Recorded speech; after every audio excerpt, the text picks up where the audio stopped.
Eder.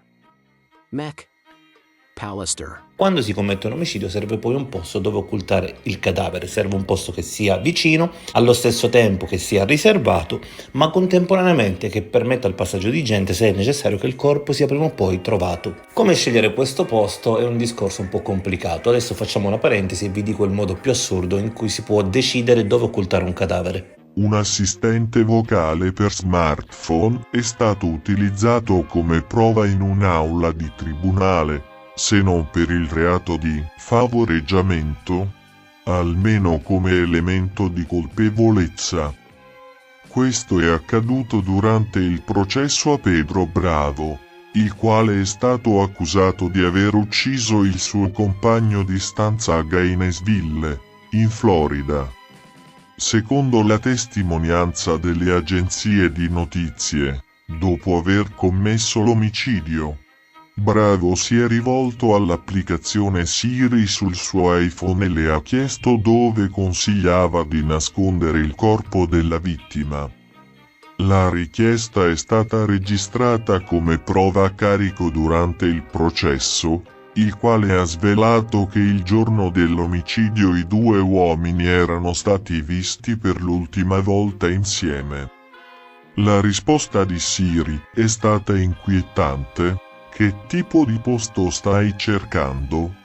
Chiedeva l'app, prima di suggerire opzioni come paludi, serbatoi, fonderie di metalli e discariche.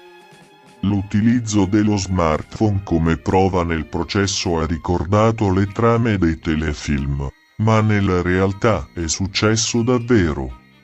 Gli investigatori avevano sequestrato l'iPhone di Bravo alla ricerca di prove, e sono rimasti sorpresi nel trovare la richiesta a Siri. Un proverbio dice che l'assassino torna sempre sul luogo del delitto, ma potrebbe non essere così se tra l'assassino e la vittima c'è un forte legame. Ci sono alcune ragioni che potrebbero spingere un assassino a evitare di tornare sul luogo in cui ha nascosto il cadavere di un familiare.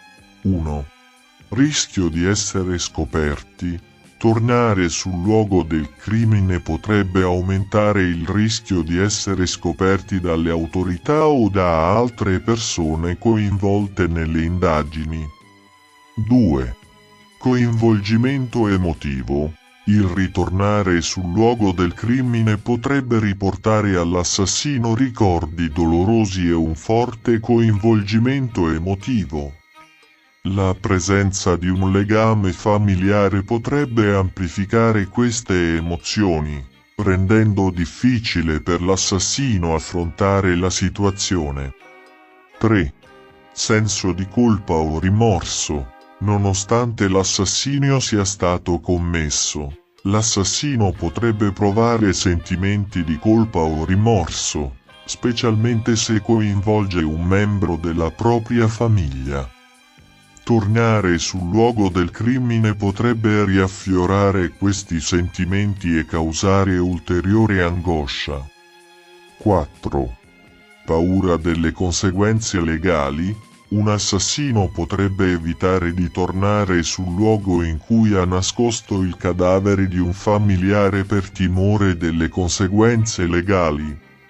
La consapevolezza che l'investigazione potrebbe intensificarsi e che potrebbero essere raccolte prove che lo collegano al crimine potrebbe spingere l'assassino a mantenere una certa distanza. Abbiamo visto 1000 volte Claudio Sterpin sul luogo dove è stata trovata Liliana a portare rose, ma il marito Sebastiano c'è andato?